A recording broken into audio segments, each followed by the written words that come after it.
अधिक मास विशेष ऑफर्स फक्त कैलास अडगावकर ज्वेलर्समध्ये. 15 मे ते 15 जून दरम्यान चांदीच्या मजुरीवर 50% सूट आणि सोन्याच्या मजुरीवर 30% सूट.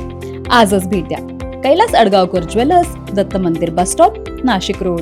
नाशिक तपोवनातील वृक्षतोडीच्या वादाचे प्रकरण संपतच नाही, तर सातपूर औद्योगिक वसाहतीत हा धक्कादायक प्रकार उघडकीस आला आहे. MIDCतील भूखंड क्रमांक 19 वरील 170 पैकी तब्बल 93 डेरेदार वृक्षांची कत्तल करण्यात आल्याचं MIDCच्या अधिकाऱ्यांनी म्हटलं आहे.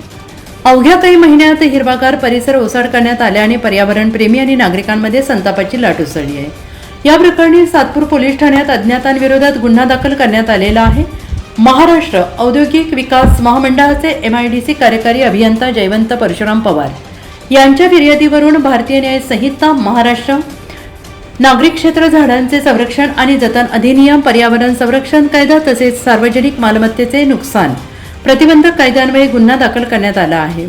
पोलिसांनी दिलेल्या माहितीनुसार भूखंड क्रमांक 19 येथे 8 एप्रिल 2025 पासून आजपर्यंत अज्ञात व्यक्तींनी सक्षम वृक्ष प्राधिकरणाची कोणतीही परवानगी न घेता मोठ्या प्रमाणावर वृक्षतोड केली आहे. तोडलेल्या झाडांच्या लाकडांची वाहतूक करून त्यांची विल्हेवाट लावण्यात आलेली आहे. यामुळे या प्रकारामुळे केवळ शासकीय मालमत्तेचे नुकसान झालेले नसून परिसरातील पर्यावरणीय समतोलाला मोठा धक्का बसला आहे. विशेष म्हणजे संबंधित भूखंडावर यापूर्वी मोठ्या प्रमाणावर डेरेदार आणि सावलीदार वृक्ष होते, मात्र आता हा परिसर उजाड झाल्याचं चित्र आहे.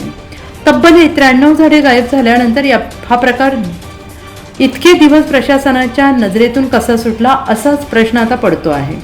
MIDCच्या काही अधिकाऱ्यांनी काही झाडे वादळी वाऱ्यामुळे उन्मळून पडल्याचा दावा केला असला प्रत्यक्षात मोठी वृक्षतोड झाल्याचं पाहणीतून समोर आलेलं आहे. हा तपास वरिष्ठ पोलीस निरीक्षक प्रकाश अहिरे यांच्या मार्गदर्शनाखाली सुरू आहे. NCN न्यूजसाठी प्रतिनिधी सिद्धार्थ लोखंडे, सातपूर.